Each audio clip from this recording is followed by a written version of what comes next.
A Lost World Part 3.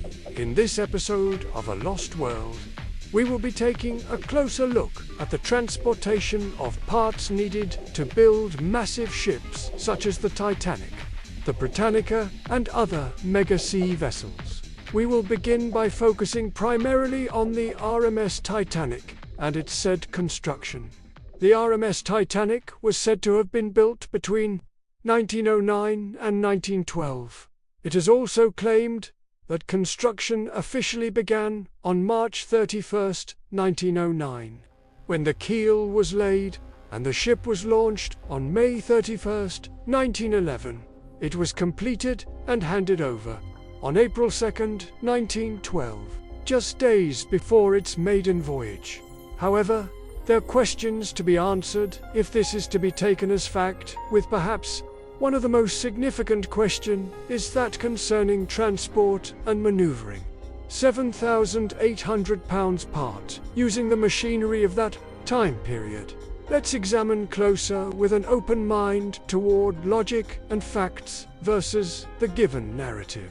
As it relates to crane lifts and transport methods of the 1900s, the RMS Titanic's steel hull plates typically weighed between 2.5 and 3.5 tons, approx. 5,600 to 7,800 pounds each, with some of the largest plates weighing up to 4.5 tons.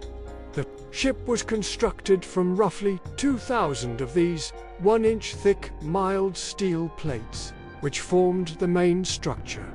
The plates were generally 6 feet wide and 30 feet long, and the steel hull itself weighed 26,000 tons. It is also stated that it took over 3 million rivets to fasten plates together, and the steel was referred to by workers as battleship quality. The common narrative given for how the heavy steel plates were lifted is that steam-powered or early electric overhead cranes, heavy-duty derrick cranes, and mechanical hoist systems that relied on pulleys, gears, and strong manual labor to achieve necessary mechanical advantage. Really? Are you serious? Strong manual labor? This would have no doubt taken work crews in the 100s working night and day if it were even possible. And where are the photos of the workers that would have operated such cranes?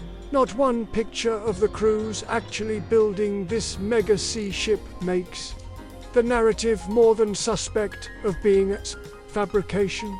Take a look at these photos of the cranes used in 1909, which would have had to lift, as mentioned earlier in this post, up to 4.5 tons and 2,000 individual plates for the hull alone, with no true photos or documentation of work crews related to the actual construction, and most of the original blueprints claimed to be destroyed or lost. My research directed me to the Harland and Wolff shipyard in Belfast, Ireland, which claims to have involved approximately 3,000 workers who assembled the massive vessel under the giant Aral gantry. When researching what style vessels were able to ship or transport this magnitude of weight from the Harland and Wolff shipyard to the America, an endless loop of misdirection begins. The reason seems to be because there were no vessels capable of transporting the unique metals and steel plates used on the Titanic, not to mention that these steel plates were made from an unknown alloy that has yet to be duplicated by even the most sophisticated methods of today.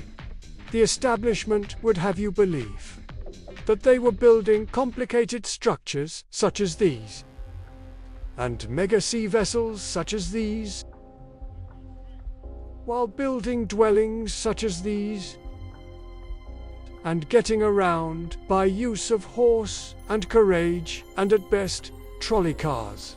The gig is almost up for those who have consistently lied about not only their place in the world, but also their feigned accomplishments. Our past is far more than what we were told. There is nothing ancient about the past, as it was far more advanced than what most think. We've been living by a fabricated history that has plagiarized the accomplishments of the past while playing catch-up. When one truly analyzes the present state of the world, it becomes more clear that there has been a serious decline in what was once an advanced utopia-type civilization to one that is destructive, barbaric, and on the brink of total disaster.